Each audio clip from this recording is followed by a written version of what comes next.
Bersatu tiada pilihan, kata Mukhris. Ketika Presiden Bersatu Tan Sri Muhyiddin Yassin dilambai-lambai oleh Ahli Majlis Tertinggi UMNO Datuk Seri Tajuddin Abdul Rahman supaya kembali ke pangkuan UMNO, timbalan parti itu menyuarakan pandangan yang berbeza. Datuk Seri Mukhris Mahathir dalam kenyataannya berkata, Bersatu tiada pilihan lain kecuali kembali menyertai Pakatan Harapan. Pada hemat saya, Bersatu hanya ada satu pilihan sahaja, iaitu kembali bersama Pakatan Harapan. Pengalaman tidak sampai 2 bulan di bawah Kerajaan Perikatan Nasional yang tidak wujud itu sangat pahit bagi Bersatu hingga ke akar umbi, kata Menteri Besar Kedah itu dalam satu kenyataan. Menurut beliau, Ahli Majlis dan MPKK yang dianggotai Bersatu telah digugurkan di beberapa negeri kecuali Kedah. Cukup-cukuplah dengan menang sorak kampung tergadai, kami tidak mahu lagi Bersatu diperkudakan dan diperkotak-katikkan oleh mana-mana pihak, katanya. Beliau berkata demikian sebagai mengulas pendirian Timbalan Presiden UMNO Datuk Seri Muhammad bin Hassan, Naib Presiden UMNO Datuk Seri Muhammad Khalid Nordin dan beberapa orang lagi pemimpin UMNO bahawa Perikatan Nasional tidak wujud sebenarnya. Tidak ada sebarang perjanjian antara UMNO, PAS dan Barisan Nasional bersama Bersatu untuk bergabung secara rasmi bagi menubuhkan Kerajaan Perikatan Nasional. Angkuh dan sombong, itulah yang boleh dirumuskan mengenai sikap pemimpin UMNO terhadap Bersatu yang tidak menggambarkan kesepakatan yang telah menyebabkan kejatuhan Kerajaan Pakatan Harapan, ujarnya. Beliau membezakan situasi ketika Bersatu di dalam Pakatan Harapan yang membentuk hubungan silaturahim yang ikhlas di kalangan ahli komponen gabungan tersebut demi melawan kerajaan kleptokrasi Barisan Nasional. Mukhris juga mempersoalkan mengapa Muhyiddin gagal mengkotakkan janjinya ketika mahu meninggalkan Pakatan Harapan.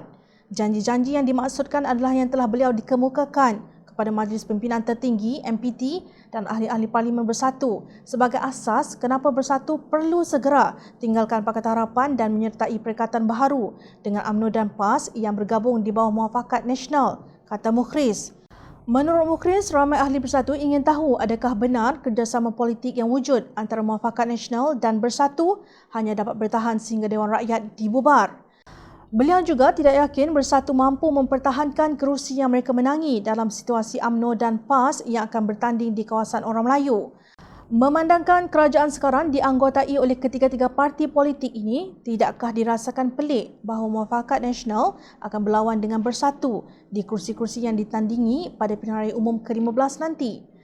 Apakah yang menyebabkan Bersatu sanggup bersama dengan Muafakat Nasional walhal keberadaan kita dengan mereka umpama hidung tak mancung, pipi tersorong-sorong? Soalnya.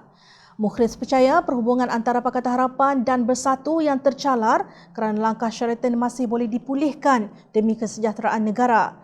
Agihan kerusi boleh saja dirunding seperti dulu supaya kita semua berkongsi kekuatan untuk menawan hati rakyat. Sekurang-kurangnya kita dapat mempertahankan kepentingan Bersatu bersama Pakatan Harapan berbanding dengan ketidaktentuan risiko dan kerugian jika bersama UMNO dan PAS.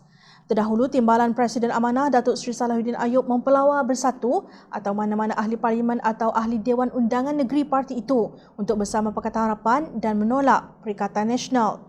Jika Bersatu ingin kembali kepada Pakatan Harapan, parti tersebut wajar melakukannya sekarang, bukan setelah parlimen dibubarkan.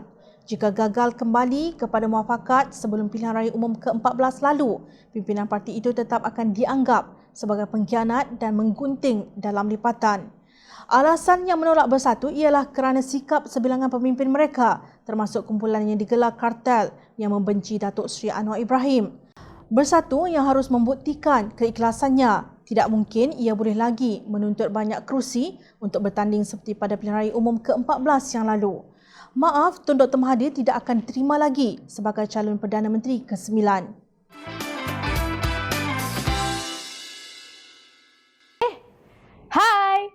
Jangan lupa klik kanan untuk rentasan berita, klik kiri untuk keratan berita dan jangan lupa untuk subscribe kami tau.